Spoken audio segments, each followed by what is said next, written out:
Hello everyone. Welcome to YouTube channel civil service education, जहां आपको UPSC and other civil service examinations related current affairs और भी बहुत कुछ मिलेंगे। आज का हमारा टॉपिक है current affairs of 27 November 2020। Video के आखिर में एक मोटिवेशनल कोड भी दिया गया है, जिसे आप जरूर देखें, जो आपके फ्यूचर को ब्राइट और गोल्स को अचीव करने में हेल्प करेगी। Number 1, first wave of vaccination to cover 30 crore Indians. About 30 crore people who will be part of the first wave to get the COVID-19 vaccine in India. They consist of healthcare workers, police personnel, those above 50 and those younger with underlying illness that makes them vulnerable, said Principal Scientific Advisor K. Vijay Raghavan.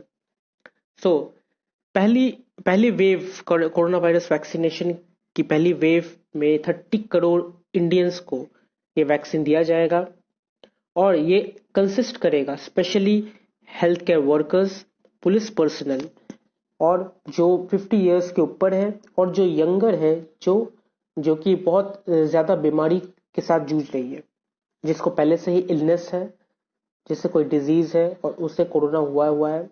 सो उन लोगों को पहले vaccination provide की जाएगी। सो health care workers को पहले की जाएगी, पुलिस पर्सनल को दी जाएगी, जो 50 इयर्स के ऊपर है, जो बुजुर्ग है उनको दी जाएगी, और जो यंगर में जो पहले से ही कोई इलनेस के साथ साथ कोविड-19 के साथ जूझ रही है, उन्हें ये वैक्सीनेशन दिया जाएगा। तो पहले 30 करोड़ पीपल में से इन लोगों को पहले दिया जाएगा। Mr. Vijay Raghavan said that National Vaccine Committee, headed by Dr. V.K. Paul, had finalized a broad blueprint. So, mister Raghavan का ये कहना है कि नेशनल वैक्सीन कमेटी, जिसको डॉक्टर वी के पॉल हेड कर रहे हैं, लीड कर रहे हैं, वो उन्होंने ये ब्रॉड ब्लूप्रिंट को फाइनलाइज किया है। He said from March to May 2021 का March to May vaccines were likely to be available in significant numbers and would be progressively rolled out over the years using the National Immunization Program. तो मार्च to मई तक ये vaccine provide किया जाएगा और हर साल ऐसे ही national immunisation programme के द्वारा वैक्सीन को रोल आउट किया जाएगा। Next point, PM pitches for one nation one election. Prime Minister Narendra Modi on Thursday again raised the pitch for one nation, one election and a single voter list for all polls in order to prevent the impact of the Model Code of Conduct on development works every few months due to frequent spread out polls. So, Narendra Modi का कहना है कि ये एक नया policy निकाला जाए जो कि one nation and one election होगा। एक नेशन है तो एक ही इलेक्शन होना चाहिए, एक ही वोटर लिस्ट होगा जो हर एक इलेक्शन के लिए काम आएगी। लोकसभा हो, विधानसभा हो, राज्यसभा हो, हर एक के लिए एक ही वोटिंग होगा। और इतने जो पोल्स स्प्रेड आउट की गए हैं कि पहले यहाँ पे म्यूनिसिपैलिटी वोट होगी या फिर दूसरे स्टेट्स की वोट्स होगी, ये सब को बंद करके सिर्फ एक ही वोट किया जाए। So one voter list is, he observed, only one voter list should be used for Lok Sabha, Vidhan Sabha and other elections. Why are we wasting time and money? उनका कहना है कि हम लोग इतने टाइम और मनी को क्यों वेस्ट कर रहे हैं, एक ही वोटर लिस्ट होना चाहिए। So, emphasizing need for coordination between all three wings of the state, legislature, executive and judiciary, he stated that everything from their role to their decorum has described in the constitution itself. तो उनका कहना है कि उनका जो legislature, executive, judiciary का जो role है, डेकोरम में, ये सब कॉन्स्टिट्यूशन में कहा गया है। सो ये जो पॉलिसी है वन नेशन वन इलेक्शन का, ये एक मे बी ये ऑपोजिशंस के लिए इतनी अच्छी नहीं होगी, क्योंकि of course we know the power mister Modi holds, जो उनके पावर में है। और वैसे ही अगर अलग अलग स्टेट में जो इलेक्शंस होती है, अलग अलग स्टेट के गवर्नमेंट्स, अलग अलग स्टेट के पीपल अलग अलग पार्टीज को बुलाते हैं।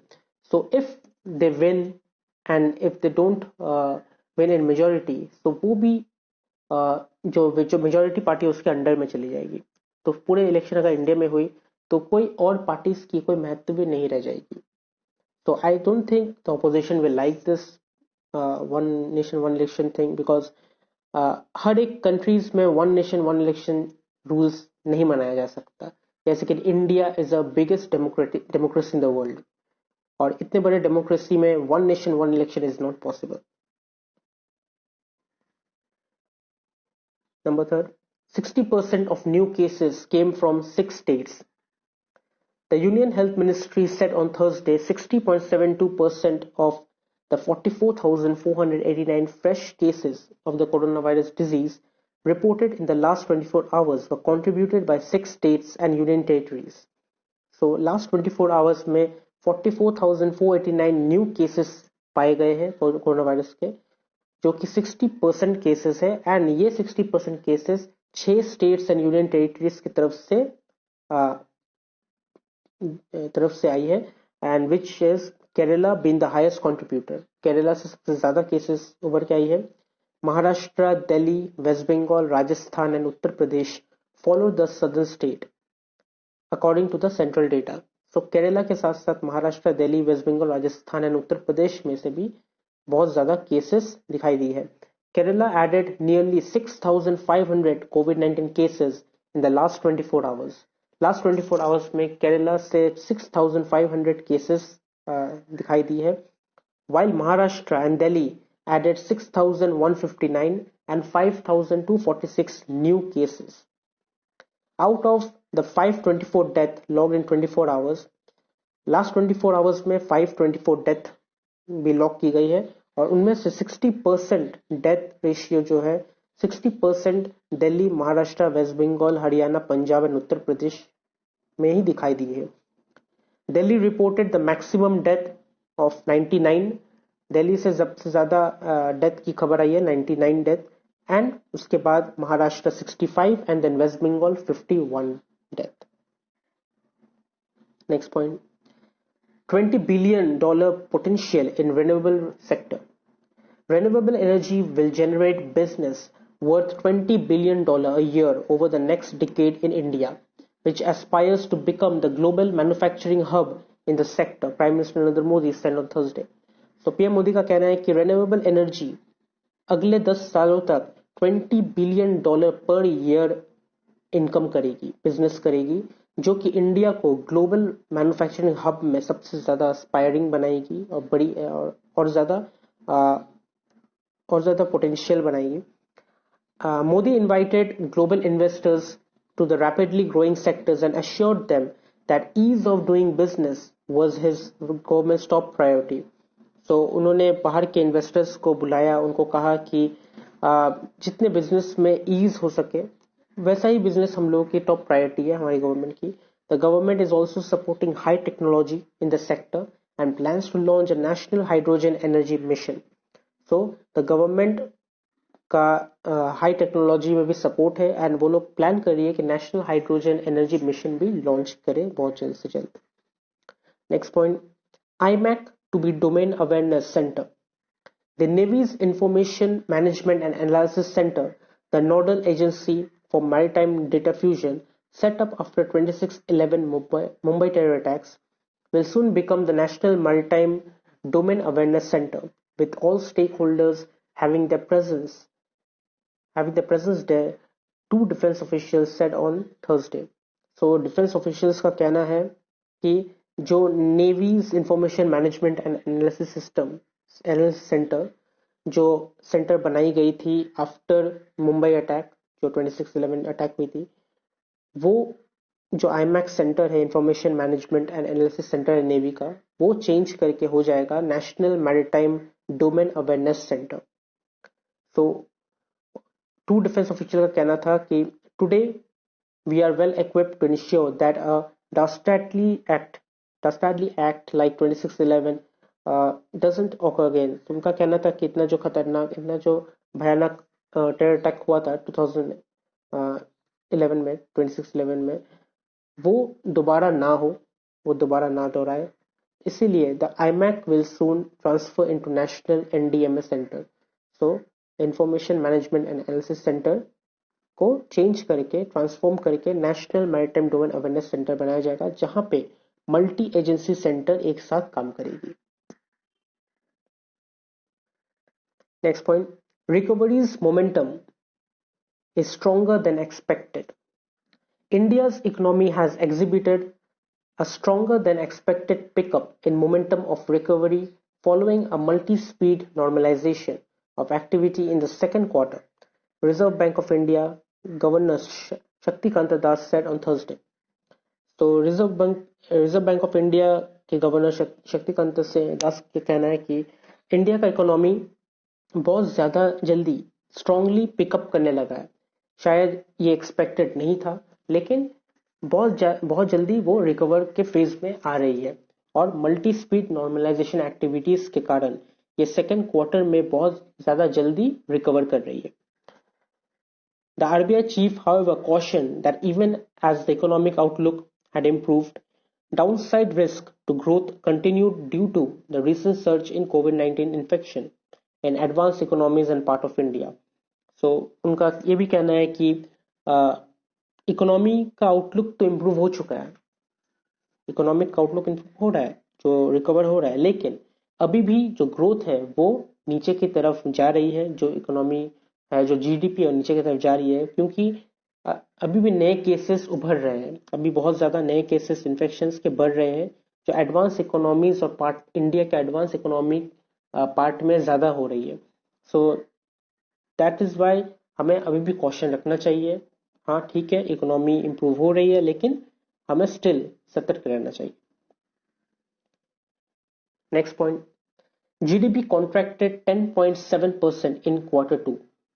India's GDP likely contracted 10.7% in the second quarter. Second quarter में इंडिया का जीडीपी 10.7% तक गिरा, -10.7% हो गया था, with the further recovery likely in the third quarter. तो एसबीआई रिसर्च का कहना है कि सेकेंड क्वार्टर में 10.7% गिर गया हमारा इकोनॉमी, लेकिन ये आशा रखते हैं कि थर्ड क्वार्टर में वो फर्दर रिकवरी करेगी. Based on this, SBI projected that the index of the industrial production and manufacturing sector output may grow by 2 to 3% on October 2020 and 3.5 to 4.5% in November. So, ये जो projection किया गया था, जो contract India का GDP contract हो रहा है और क्वार्टर 3 में फर्दर रिकवर होगा, तो उस प्रोजेक्शन के आधार पे उन्होंने ये भी प्रोजेक्ट किया है कि इंडेक्स ऑफ इंडस्ट्रियल प्रोडक्शन, जो इंडस्ट्रियल प्रोडक्शन होती है, उसमें मैन्युफैक्चरिंग सेक्टर 2.3 तक 2 से 3% तक बढ़ सकती है अक्टूबर 2020 में, एंड नवंबर में 3.5 से 4.5% तक ग्रोथ कर सकती है. गुड्स एंड सर्विस टैक्स, जो जीएसटी टैक्स कलेक्शन है, वो भी नवंबर तक इम्प्रूव होगी, ये आशा किया जा रहा है, एक्सपेक्टेड है. Next point, with self reliance push, China looks to reset ties with world. Call it Atmanirbhar China, self-reliance isn't only the flavor of the moment in India, but increasingly the phase of choice in China, with a leadership chastened by the impact of the COVID-19, a trade war with the United States, and a reassessment by many countries of their dependence on Chinese supply chains, is making an accelerated push to reframe the nature of China's engagement with the world. तो अगर हम लोग सोच रहे थे कि India में ही मोदी जी ने आत्मनिर्भर भारत स्टार्ट किया, तो ये गलत है, इन्होंने चाइना में भी स्टार्ट कर दिया. तो जोक्स अपार्ट, पर चाइना भी अभी आत्मनिर्भर के रूप में जा रही है, आत्मनिर्भर के रास्ते पे चल रही है. उनका भी यही कहना है कि अब जब कोविड-19 वहां से स्टार्ट हुआ है, उसके वजह से दूसरे देशों के साथ उनका जो ट्रेड है वो बहुत ज्यादा नुकसान हुआ है. स्पेशली यूनाइटेड स्टेट्स के साथ उनका जो ट्रेड वॉर चल गया. पहले उनके बीच टाइज था, लेकिन due to corona virus, US के जो प्रेसिडेंट है डोनाल्ड ट्रंप, उन्होंने चाइना को कोरोना वायरस को तो चाइनीज वायरस का नाम ही दे दिया. उन्होंने चाइना को ही कहा कि ये यहाँ पे वायरस ऑरिजिनेट हुआ है, so we will not keep any ties with China. उनके साथ ट्रेड बंद कर दिया गया. और बहुत सी ऐसी कंट्रीज भी है जो उनके साथ सप्लाई चेन्स में भी डिपेंडेंट नहीं हो रही है, रीअसेसमेंट कर रही है. One of them is India also. और इंडिया के साथ चाइना का मेन प्रॉब्लम तो है बॉर्डर को लेके, जो बॉर्डर में जो स्टैंड ऑफ चल रहा है उसको लेके. So that doesn't mean that India is not in trade with China, and इसलिए चाइना अब आत्मनिर्भर की तरफ बढ़ रही है. May be following India, who knows, but they are also doing self reliant thing. उनको भी उनका जो प्रेसिडेंट है जिनपिंग का कहना है कि at the heart of this push, as President Jinping outlined in an essay published in the November edition of the Communist Party of its official journal. तो जो कम्युनिस्ट पार्टी के ऑफिशियल जर्नल है उसमें उन्होंने आउटपिन किया है, आउटलाइन किया है कि अब चाइना का एम है कि वो दूसरे देशों के ऊपर कम डिपेंडेंट रहे, दूसरे देश के ऊपर डिपेंड ना करे और वो खुद पे डिपेंड हो और पूरे वर्ल्ड को चाइना पे डिपेंड करवाए. तो उनका ये एम है essentially make China less reliant on the world and to make the world more reliant on China. So वो ये करना चाहते हैं कि अब वो दूसरे देशों पर रिलायंट ना हो के दूसरे देश उन पे रिलायंट हो. जैसे अमेरिका आज है, अमेरिका पे दूसरे देश रिलायंट होती है, अमेरिका के ऊपर दूसरे देश डिपेंड करती है, ये नहीं कि अमेरिका दूसरे देशों पे डिपेंड कर रही है. सो अभी चाइना खुद को आत्मनिर्भर बना रही है. So let's see what happens. Important days, और आज का कोई इंपॉर्टेंट डेज नहीं है. सो आखिरी topic is about today's quote, और आज का कोट है most of the important things in the world have been accomplished by people who have kept on trying when there seemed to be no help at all. So, आज का motivational quote बहुत अच्छा है. दुनिया में बहुत सी important thing है जो लोगों ने अकम्प्लिश की है, और वो उन्होंने तब की है जब वो ट्राई करते रहे और उनको हेल्प करने वाला कोई नहीं था. ऐसे बहुत सी बड़े बड़े लोग हैं जो आज बहुत फेमस हैं. अगर आप उनके बैकग्राउंड को चेक करें तो उन्हें हेल्प करने वाला कोई नहीं था. There was nobody to help them. उन लोगों ने अपनी मेहनत में ट्राई करते रहे कर करके आज वर्ल्ड के इंपॉर्टेंट थिंग्स को वो अचीव कर पाए और दूसरे पे डिपेंड बहुत कम हुए. तो ये भी एक हमारे लिए बहुत बड़ी सीख है कि हम दूसरों को देखें और सीखें, और यही सीख है कि हम दूसरों पे ज्यादा डिपेंड ना करें. हमारे पास हेल्प नहीं है, कोई बात नहीं. आज के ज़माने में हमें किसी और की हेल्प की ज़रूरत नहीं पड़ती, क्योंकि आज ये टेक्नोलॉजी का वर्ल्ड है. अभी टेक्नोलॉजी जनरेशन है. आपके पास गूगल है, यूट्यूब है, आप कहीं भी देख के कुछ भी सीख सकते हैं. आपको किसी और के ऊपर डिपेंड होने की ज़रूरत नहीं है. तो आप किसी के ऊपर डिपेंड ना हो, आप खुद का रास्ता बनाएं, ट्राई करते रहे. या ये सही है कि आप फेल होंगे, लेकिन फेल में भी हार नहीं है, फेल में भी जीत है. आप फेल से सीख सकते हैं, फेलियर सिखाती है, और आप वो फेल हो, ट्राई करते रहे और आप एक दिन जरूर सक्सेस को अचीव करेंगे. सो अगर आपको ये वीडियो अच्छी लगी तो आप इसे लाइक कीजिए, शेयर कीजिए, कमेंट कीजिए और सब्सक्राइब जरूर कीजिएगा. Thank you.